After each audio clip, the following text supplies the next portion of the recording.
Bom dia, meu nome é Fábio, professor de História. A aula de hoje está direcionada ao segundo ano do ensino médio, que é o módulo 3, capítulo 10, Primeira República, né? Para falarmos da Primeira República, vamos dar início falando da República da Espada, que foi o primeiro momento da história da República do Brasil, que dois militares ficaram no poder do país. O primeiro militar foi Marechal Deodoro da Fonseca, o segundo foi Floriano Peixoto, né? No contexto histórico, eu coloquei aqui a proclamação da República. Então, a proclamação da República acontece em 15 de novembro de 1889, certo? Foi uma proclamação, um golpe de Estado onde não teve participação popular. Apenas dois grupos se destacaram, que foram os militares e a oligarquia cafeeira, certo? Então, isso fez com que o poder político do país se concentrasse primeiramente na mão dos militares e depois da elite cafeeira. Continuando, eu coloquei aqui o governo provisório. Então, o primeiro governo foi o governo de Marechal Deodoro da Fonseca. Uma das suas principais medidas era promover a cidadania ao imigrante. Por quê? Porque após a abolição da escravatura, uma das grandes mãos de obra utilizada foi a mão de obra imigrante. Desde 1871 até 1820, já tinham entrado no Brasil cerca de 3,4 milhões de imigrantes. E esses imigrantes não trabalhavam só no meio rural, eles trabalhavam também no meio urbano. Eles trabalhavam na produção cafeira, como também trabalhavam nas primeiras indústrias. Então, a mão de obra de grande concentração na região sudeste era a mão de obra imigrante. Ou seja, o que promovia o crescimento econômico, o desenvolvimento econômico do país era a mão de obra imigrante. Por isso, o Marechal Deodoro da Fonseca teve a ideia de promover a cidadania ao imigrante, né? Um outro tópico é o rompimento com a igreja, né? No primeiro reinado, a Constituição de 1824 determinava que a religião oficial era a religião católica. Na proclamação da República, vai ocorrer o rompimento entre Estado e Igreja.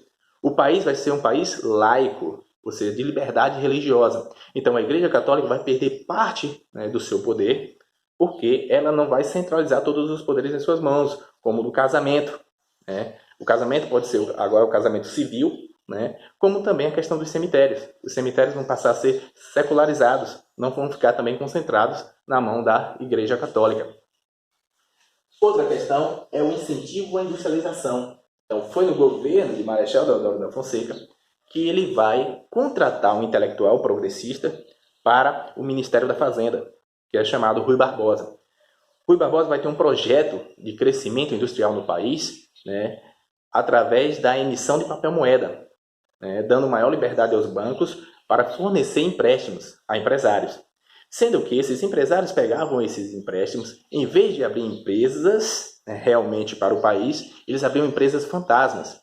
Isso gerou uma grande crise econômica no governo de Marechal Deodoro da Fonseca, né?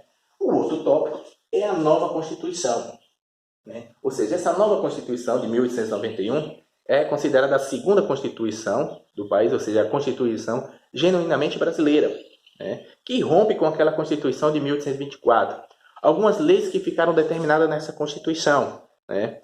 Uma era a questão do voto universal. Então, homens com mais de 21 anos, alfabetizados, tinham direito ao voto, né? Mas era bastante excludente também, porque as mulheres não tinham direito ao voto, analfabetos não tinham direito ao voto, né? Padres não tinham direito ao voto, mendigos não tinham direito ao voto, nem soldados, certo? Outra lei determinada nessa Constituição era que o voto era aberto e não era obrigatório. Além disso, né, o mandato do presidente era de 4 anos, certo?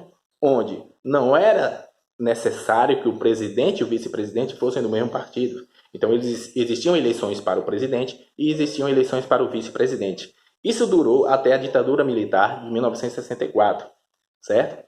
Outras leis determinadas nessa Constituição foi a divisão em 3 poderes, baseado no iluminismo, né, nas ideias de Montesquieu, né, dos espíritos das leis. A divisão entre executivo, legislativo e judiciário. Uma questão que eu já falei, né, que é a questão da igreja, ou seja, também foi determinado na Constituição que o país se tornou um país laico, certo? Vamos agora falar sobre os primeiros presidentes. Primeiro, Deodoro da Fonseca, que eu já comecei falando algumas coisas, né? A crise política. O que vai gerar essa crise política no governo de Marechal Deodoro da Fonseca? A crise política vai ser determinada porque os militares e a elite cafeira vão ter ideais contrários. Por exemplo, a elite cafeira, ela disputou o poder no governo provisório e perdeu para Marechal Deodoro da Fonseca. Os ideais da elite cafeira era promover uma república federalista, uma concentração do poder na oligarquia, ou seja, uma minoria deveria governar o país. Essa minoria seria a elite cafeira, que não daria margem à participação popular, certo? Mas os militares, quando assumiram o poder, assumiram com os ideais positivistas, de concentração do poder, em suas mãos, com os ideais militares, ou seja, beneficiando a classe militar. Como eles também não tinham apoio dos cafeicultores, eles também não tinham apoio da Marinha, porque a Marinha também tentou ocupar a presidência, mas não conseguiu. Então, na disputa da presidência entre militares, a Marinha e a elite cafeira, quem vai vencer são os militares. Então isso desagrada tanto a Marinha como a elite cafeira, que vai ficar contra o governo de Marechal Deodoro da Fonseca. Certo? A crise econômica, foi o que eu falei, relacionada à questão de Rui Barbosa, que ele adotou aquela política de emissão de papel moeda, gerando uma grande crise no país. Então o governo de Marechal Deodoro da Fonseca foi de grande instabilidade política e econômica devido a essas questões. Devido a essa instabilidade política e econômica, vai ocorrer uma revolta chamada de Revolta da Armada, ou seja, o almirante Custódio de Melo vai pegar as suas embarcações e direcionar o Rio de Janeiro, dizendo que vai bombardear a cidade se Marechal Deodoro da Fonseca não renunciasse à presidência. Então, Marechal Deodoro da Fonseca, sem apoio político, ele vai renunciar ao poder, certo? Na renúncia do poder, quem vai assumir o poder é Floriano Peixoto. Mas o seguinte, Floriano Peixoto ele não poderia assumir o poder, porque na Constituição de 1891 estava determinado o seguinte, que o vice só poderia assumir o poder depois de transcorrido 2 anos do mandato do presidente. Só que Marechal Deodoro da Fonseca ele renunciou antes. Como ele renunciou antes, deveriam ter novas eleições. Qual foi a desculpa de Floriano Peixoto? A desculpa de Floriano Peixoto foi o seguinte: como Marechal Deodoro da Fonseca, diante da crise política e econômica, ele determinou o estado de sítio. O que significa isso? Então, o estado de sítio é a suspensão dos direitos constitucionais, fortalecimento do Estado para, de certa forma, conter a crise que existia no país. Isso é chamado de estado de sítio, ou seja, concentrar os poderes no Estado na tentativa de solucionar a crise política e econômica que existia no país, dando maior poder ao poder executivo, certo? Sendo que, como Floriano Peixoto usou como artifício essa questão do estado de sítio para assumir a presidência. Mesmo assim, os generais, 13 generais, vão escrever um documento pedindo que ele renunciasse ao poder.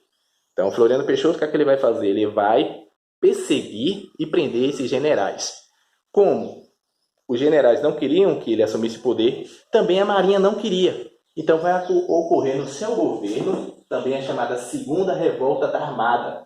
Então, Custódio de Melo, novamente, com suas embarcações, vai dizer que vai bombardear o Rio de Janeiro. Como Floriano Peixoto ele não renuncia, Custódio de Melo vai bombardear o Rio de Janeiro. O Rio de Janeiro foi bombardeado. Só que Floriano Peixoto ele vai comprar embarcações da Inglaterra e combater Custódio de Melo. Então, Floriano Peixoto era visto como general mão de ferro, certo? Autoritário. Então, ele conseguiu permanecer no poder. Ele enfrentou a Segunda Revolta da Armada, como também enfrentou a Revolução Federalista, que vai de 1893 a 1895. Certo? O que foi a Revolução Federalista? Vou continuar na próxima aula.